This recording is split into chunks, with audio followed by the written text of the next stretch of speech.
My wife fell asleep on a Navy SEAL's shoulder during a long train ride. When I woke her up, she told me to calm down and he mocked me, even challenged me. He didn't know I was a martial arts trainer until I embarrassed him in front of everyone. The bathroom door on the Amtrak Northeast Regional was stuck. I'd been wrestling with it for 5 minutes, pulling, pushing, finally getting it to slide open at 3:47 p.m. on a Saturday in September. 5 minutes. That's all it took. When I got back to our seats in car 4, row 12, my wife Sarah's head was resting on another man's shoulder. His arm was around her. He was smirking at me, not just looking, smirking, like he'd won something. "Excuse me," I said quietly. "That's my wife." Sarah stirred, blinked awake, looked at me with foggy eyes. "Oh, sorry." She didn't move away from him, just stayed there, comfortable, his arm still draped across her shoulders. "Sarah, come on. Calm down, Tom." Her voice had an edge, annoyed. "I was just sleeping. Don't be so insecure." The guy, military build, crew cut, maybe 6'3", laughed, deep, condescending. "Yeah, man, relax. She was tired. I wasn't doing anything, except you had your arm around her. She can sleep on my shoulder," I said. He sized me up, took his time doing it. I'm 5'10", 170 pounds, glasses, khakis and a button down. The kind of guy who looks like he works in IT or teaches middle school English. Unremarkable. "Listen, buddy." He stretched the word buddy like it was an insult. "Your wife fell asleep. It's not that deep. Maybe if you weren't so uptight, she wouldn't need to lean on other men." A few passengers in nearby seats were watching now, pretending not to, but watching. Sarah sighed, dramatic, like I was the problem. "Tom, just sit down. You're making a scene." "I'm making a scene?" "Yes, you are." Still hadn't moved. I'd been married to Sarah for 6 years. We met at a CrossFit gym in Arlington, Virginia. She was a physical therapist. I ran a martial arts training facility 3 blocks away. She was beautiful, confident, funny. We bonded over fitness, meal prep, weekend hikes. For the first 4 years, things were good. Then something shifted. Little things at first. Comments about my job. "You're just a trainer? I thought you wanted to do something bigger." Questions about money. "Don't you want to expand? Open more locations? Make real money?" Comparisons to her friends' husbands. "Jessica's husband just made partner at his firm. That's so impressive." I'd shrug it off. Tell myself she was just venting. That work was stressing her out. But the comments got sharper, more frequent. 6 months ago, at her friend's birthday party, I overheard her talking to a group of women. "Tom's great. He's just, I don't know, content. Like, he has zero ambition. He's happy running his little gym and teaching classes. Meanwhile, I'm busting my ass to build my practice." One of the women had laughed. "At least he's in shape." "Barely," Sarah had said. "He's not even that fit anymore. He just knows how to fight." I'd stood there holding 2 glasses of wine. Frozen. Just knows how to fight. Like it was nothing. Like 23 years of training was a party trick. Now, on the train, the SEAL stood up. He was huge, probably 220, 230, all muscle. "You got a problem?" he asked, stepping into my space. "Yeah, you had your arm around my wife. She fell asleep. I was being a gentleman. Gentlemen don't put their arms around married women." He laughed again, louder this time, making sure people heard. "You sound jealous. What, you think she's gonna leave you for me?" He glanced at Sarah. "Maybe she should. She seems like she could use an upgrade." Sarah's face flushed, but she didn't defend me, didn't say a word. That hurt more than anything he'd said. "Tom, just sit down," she hissed. "Please." The SEAL crossed his arms, thick, veined, the kind of arms that come from years of pull-ups and weighted carries. "You heard her. Sit down before you embarrass yourself more." I stayed standing, looked at him, really looked. He had that military confidence, the kind that comes from buds training and combat deployments, from being told you're elite for years. "Or what?" I asked quietly, his eyebrows raised. "Or what?" He smiled, predatory. "Dude, I'm a Navy SEAL. I've had more combat training than you've had hot meals. You really want to do this?" People were definitely watching now. The train car had gone quiet except for the clacking of wheels on tracks. "I don't want to fight you," I said. "Good," he laughed, "because you'd lose. Badly." He stepped closer. "Now sit down like your wife said. I don't want to fight you because it wouldn't be fair." His smile faded, just a little. "Not fair? To who? You?" "To you." The smile disappeared completely. "What did you just say?" "You heard me." Sarah grabbed my arm, hard. "Tom, stop. He's a Navy SEAL. I know what he is." The SEAL's jaw tightened. "You think you could take me? You?" I didn't answer. He looked around at the watching passengers, playing to the crowd. "I'll tell you what," he said, loud enough for everyone to hear. "You think you're tough? Let's go to the space between cars. Right now. I'll show you what happens when civilians get cocky." "Tom?" "No," Sarah said. Her voice was panicked now. "This is stupid. You're being ridiculous." He challenged me. "Because you're acting insane." The SEAL grinned, victorious already. "Come on, tough guy. Let's see what you got." The space between cars was small, metal floor, loud, the smell of brake dust and diesel. About 15 passengers followed us, including Sarah. The SEAL rolled his shoulders, loosening up. "Last chance to back down," he said. "I don't want to hurt you in front of your wife." I took off my glasses, folded them carefully, handed them to Sarah. She looked at me like I'd lost my mind. "Tom, please don't do this." The SEAL got into a fighting stance. Textbook. Hands up, chin tucked, weight on the balls of his feet. Military combatives training, probably trained by some of the best instructors in the world. "I'm gonna make this quick," he said. He threw a jab, fast, crisp, the kind of punch that comes from thousands of hours of practice. I slipped it, barely moved my head. He threw a cross, hard, trying to end it. I ducked under it, stepped inside his guard, and swept his front leg while pushing his shoulder. He went down, hard, hard, metal floor, no mats. The crowd gasped. He got up immediately, face red, angrier now. Lucky shot, he said. He came at me again, 3-punch combination. Jab, cross, hook. I redirected the jab with my left hand, parried the cross, ducked the hook. Then I trapped his extended arm, pivoted my hips, and took him down with a basic outside trip. He landed on his back. I could have followed him to the ground, could have transitioned to mount or side control, could have finished it, but I didn't. I let him stand up. He was breathing harder now, ego bruised more than his body. What the hell are you? He asked. You didn't ask. Ask what? What I do for a living. He didn't respond, just stared. Martial arts trainer, I said. 23 years. Owner of Atlas Combat Systems in Arlington. Brazilian Jiu-Jitsu black belt under Ricardo Liborio. Muay Thai under Ajarn Chai. Krav Maga instructor certification from Wingate Institute in Israel. His face went pale. I've trained special forces, police, professional MMA fighters, and hobbyists. I've taught defensive tactics to 3 FBI field offices. I've cornered fighters in the UFC. The crowd was silent. Sarah's mouth hung open. You didn't ask what I did, I continued. You just assumed I was nobody, because I'm not built like you, because I wear glasses, because I don't walk around advertising what I can do. He didn't respond. And you put your arm around my wife, not to be a gentleman, not because she fell asleep. You did it to see if you could, to see if I'd do anything about it, to see if I was weak. I looked at him. Really looked. I'm not. I'd started training when I was 7 years old. My dad was career Army, Ranger Battalion. He believed every man should know how to defend himself and others. He started me with boxing, then wrestling, then judo. By 15, I was competing in junior tournaments. By 18, I had my first amateur MMA fight. By 22, I'd opened my own gym with money saved from teaching privates and winning small promotions. Atlas Combat Systems. We focused on practical self-defense, no belt factories, no ego, just skill. I'd trained cops who'd used my techniques to save their lives. I'd trained women who'd escaped assaults. I'd trained fighters who'd gone on to win titles, but I didn't advertise it. Didn't walk around with a chip on my shoulder. Didn't need to prove anything to anyone, until now. The SEAL was still standing there, breathing hard, face flushed. You good? I asked. He nodded, slowly. Then we're done here. I turned to Sarah. Give me my glasses. She handed them over, hands shaking. I put them on and walked back to my seat. Sarah followed. So did the crowd, murmuring, whispering, phones out. Someone had filmed it. Great. I sat down in my seat by the window. Sarah sat next to me. Tom, don't.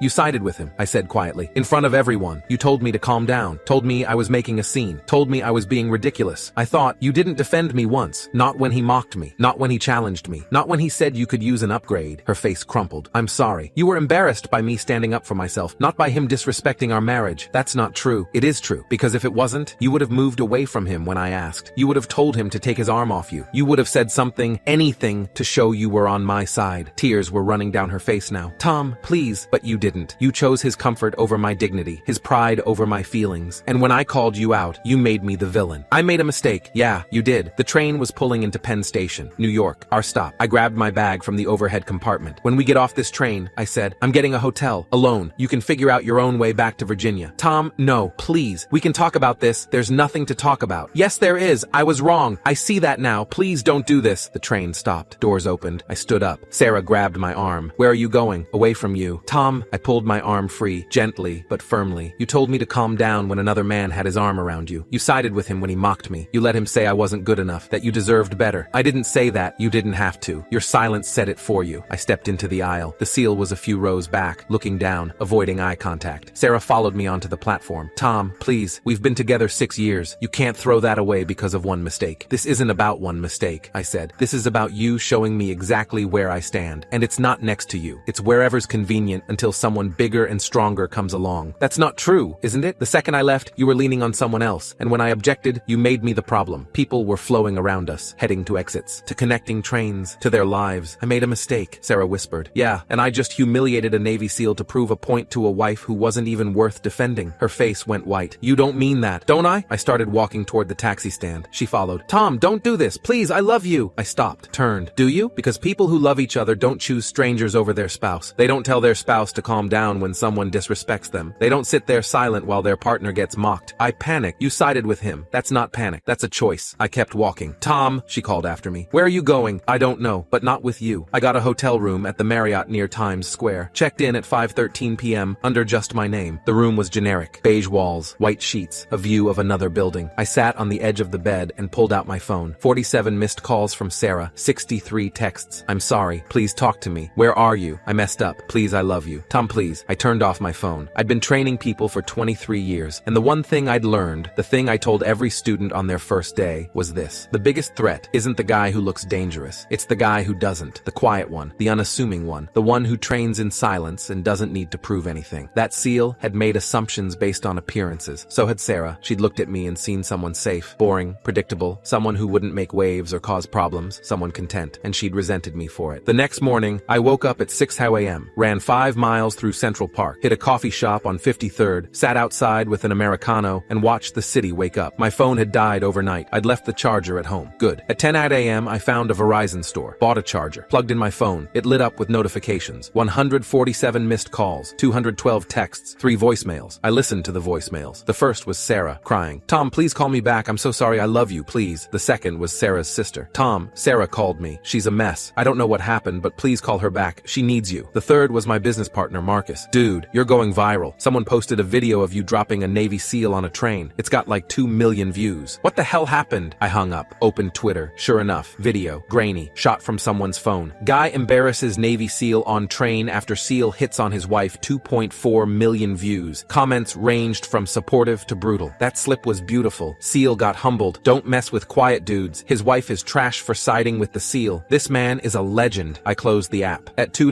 p.m., I called Marcus. "Tom, dude, where have you been?" "New York. Long story. I saw the video. That was you?" "Yeah." "Dude, you're famous. In a good way. Everyone's talking about it. We've gotten like 50 new membership inquiries since yesterday. People want to train where the guy who dropped a SEAL teaches." "Great. What happened?" "The video doesn't have audio. Sarah fell asleep on a guy's shoulder. He got cocky. I handled it. And now? Now I'm in a hotel trying to figure out what comes next." Silence. "She messed up," Marcus said finally. "Yeah. What are you gonna do?" "I don't know. You want my advice?" "Not really. I'm giving it anyway. Don't make a decision while you're angry. Give it a few days. Think it through." "I am thinking it through." "No, you're reacting. There's a difference." I hung up. At 7 p.m., there was a knock on my hotel room door. I looked through the peephole. "Sarah. How the hell did she find me?" I opened the door. "How did you—" "I called every Marriott in Manhattan," she said. Her eyes were red, swollen. "Can I come in?" I hesitated, then stepped aside. She walked in, looked around, sat on the edge of the bed. "I've been calling you." "I know. Why didn't you answer?" "Because I don't want to talk to you." "Tom, how did you find this hotel?" "I told you. I called everyone, gave them your name. The third one confirmed you'd checked in." "That's a privacy violation." "I told them I was your wife, that it was an emergency." "It's not an emergency, Sarah. It's a consequence." She started crying. "I'm so sorry. I was stupid. I was wrong. I embarrassed you. I hurt you. I know that, and I'm so sorry." "Sorry doesn't fix it." "Then tell me what does. Tell me how to make this right." I sat in the desk chair, across from her. "You can't." "Why not?" "Because you showed me who you are. When it mattered, when some guy disrespected our marriage, you chose his side. You told me to calm down, told me I was being insecure, made me feel like I was the problem. I panicked. You sided with him, Sarah. After 6 years of marriage, you sided with a stranger. I know, and I hate myself for it." "You should." She looked up. "What does that mean?" "It means I spent 6 years being loyal to you, supporting you, building a life with you, and the first time someone challenged me, you folded immediately. That's not fair. It's completely fair, because that's exactly what happened." She wiped her eyes. "So what now? You're just done? 6 years and you're walking away?" "I'm not walking away, Sarah. You pushed me away.